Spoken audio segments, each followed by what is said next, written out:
अस्सलामु अलैकुम वरहमतुल्लाहि वबरकातुह। दोस्तों, आज हम एक बहुत ही अहम मसले की तरफ आप लोगों की तवज्जो दिलाना चाहते हैं। वो मसला ये है कि बाज़ इमाम, कुछ हमारे इमामों की छोटी सी गलती की वजह से बाज़ मुक्तदियों की नमाज़ें नहीं होती हैं। अब वो गलती क्या है? गलती हमने ये देखी है, हमने ख़ुद देखा है कई दो चार इमामों को इस तरह करते हुए कि वो जब उनकी क़िराअत मुकम्मल हो जाती है तो क़िराअत मुकम्मल होने के बाद जब वो रुकू में जाते हैं तो जब वो रुकू में पहुंच जाते हैं तब कहते हैं अल्लाहु अकबर।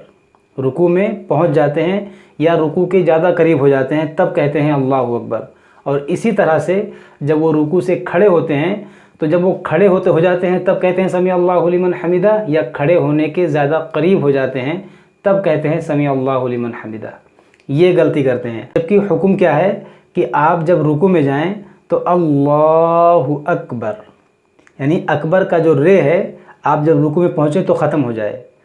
देखिए, अल्लाहु अकबर, अल्लाह शुरू करें झुकते झुकते और अकबर की रे जो है रुकू में पहुँचने के बाद ख़त्म हो जाए।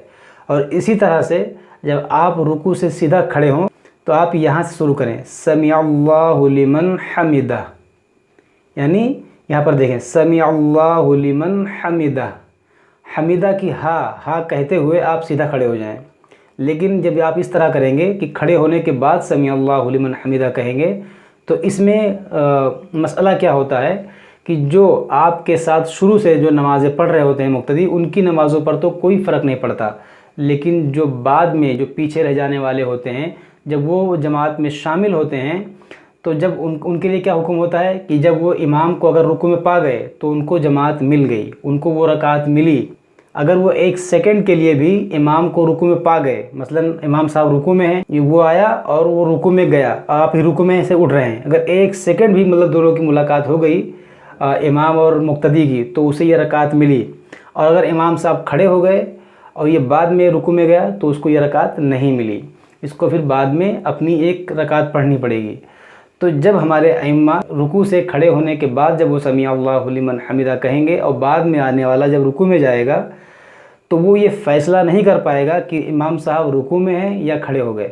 वो तो जब आप खड़े होकर समी अल्लाहु लिमन हमिदा कहेंगे तो वो तो यही समझेगा कि इमाम साहब अभी रुकू में हैं और मुझे ये रकात मिल गई, जबकि उसे ये रकात नहीं मिली क्योंकि आप खड़े हो गए और वो समझ रहा है कि इमाम साहब अभी रुकू में है।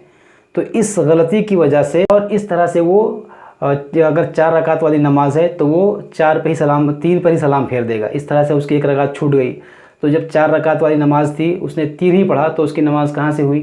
और अगर 2 रकात वाली नमाज है उसने 2 की जगह 1 ही पढ़ा, 3 रकात वाली नमाज है तो 3 की जगह उसने 2 ही पढ़ा, तो उसकी एक रकात तो छूट गई। तो उस एक रकात छूटने की वजह से उसकी पूरी नमाज़ फासिद हो गई, उसकी नमाज़ हुई नहीं। तो ये गलती करते हैं हमारे अइम्मा। तो अपने तमाम इमामों से, अपने तमाम अइम्मा से मैं दायरे अदब में रहकर गुजारिश करूँगा कि आप लोग इसमें बहुत एहतियात करें। आपकी थोड़ी सी बेएहतियाती की वजह से कितने लोगों की नमाज़ें बर्बाद हो जाती हैं। तो मुझे उम्मीद है कि आपको ये मसला समझ में आ गया होगा। कहने समझाने में अगर मुझसे कोई गलती हुई हो तो मेरी इस्लाह फरमाएँ। अस्सलामु अलैकुम वरहमतुल्लाहि।